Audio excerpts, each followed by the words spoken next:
Hello and welcome to another episode of Texas River Legends. In this episode, I'm going to be showing you how to properly use fishing bells. So let's get right into it.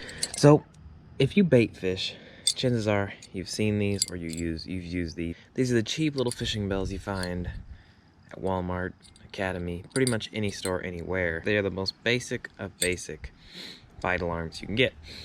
But they actually work pretty well provided you use them correctly. So I'm going to be showing you how to properly use these bells. Alright, so we've got our fishing rod in a bang stick right here as a normal bait fishing setup. All these things I'm about to say also apply to a sand spike or an upright rod holder, but I usually use this type, so I'm going to be showing you that today. So once you have your line casted out, your rod in the rod holder, that's where mistake number one comes in. A lot of people come and they clip that bell to the line like this. This will cause all kinds of problems. Not only will it stop you from reeling, if you try to start reeling, you try to set the hook, this is gonna get jammed in your guide, the line's gonna get tangled all around it, and you're likely to miss the fish. But it also actually tends to damage the line because these bells have a clip, as you can see. And that clip has enough power that if you're using mono, it can and will damage your line. Put a bunch of little nicks in it, as you can see right there. That kink that's in the line. This bell can damage your line if you clip to the line.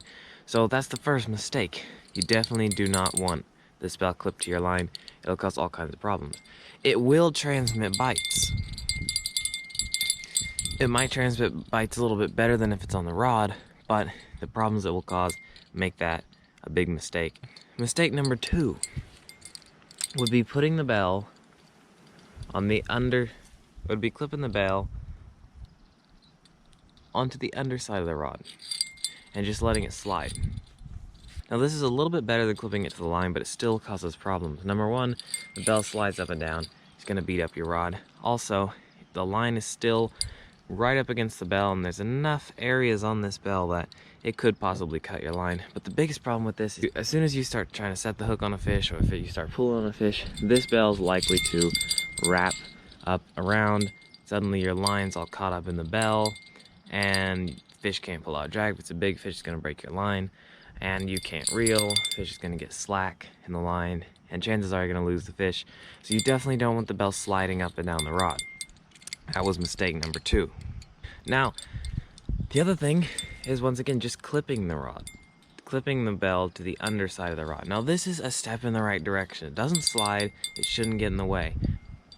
And so then, clipping it to the underside of the rod doesn't have that many drawbacks besides the line is still right up against the bell, and it can get caught up kind of in that little clip there and become entangled and cause you to miss the fish. Generally, you don't want the bell anywhere near the line. So that brings us to how to properly use a fishing bell. All you have to do is come in and clip it to the top of the rod. The line's free, there's nothing to get tangled on, and it still transmits bites very well. So that's technically the proper way, but there is a little bit better way. The only drawback that clipping a bell to the top of the rod can have is that it can kind of ding up your rod a little bit, possibly crack or damage the epoxy that holds on the front guide. That doesn't usually happen, but there is a quick and easy fix to that I'll show you right now. So if you're worried about the bell on the very, very tip damaging the epoxy or damaging your rod, there's a quick and easy and simple fix to that.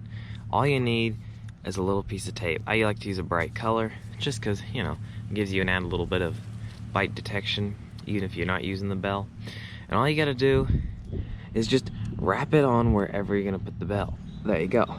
Now you can use whatever type of tape you like, but as you can see, what that does is it just provides a little area that's got some extra padding as a protection for your rod. Now the line is not gonna get tangled up in that. There's really no way it could, and it doesn't really cause any problems at all. And if you're not using a bell, it does give you a little sight to watch for bites on your rod. But when you put the bell on, as you can see, it's got some major pluses. So thanks to the tape, with the bell on the tape, it can't damage the rod or the epoxy because the tape protects it. But also, this little bit of tape and a little bit of give and padding it has allows that bell to grip on really, to get a secure grip on the rod, and it is not. And as you can see, it is not going anywhere no matter how hard a fish bites.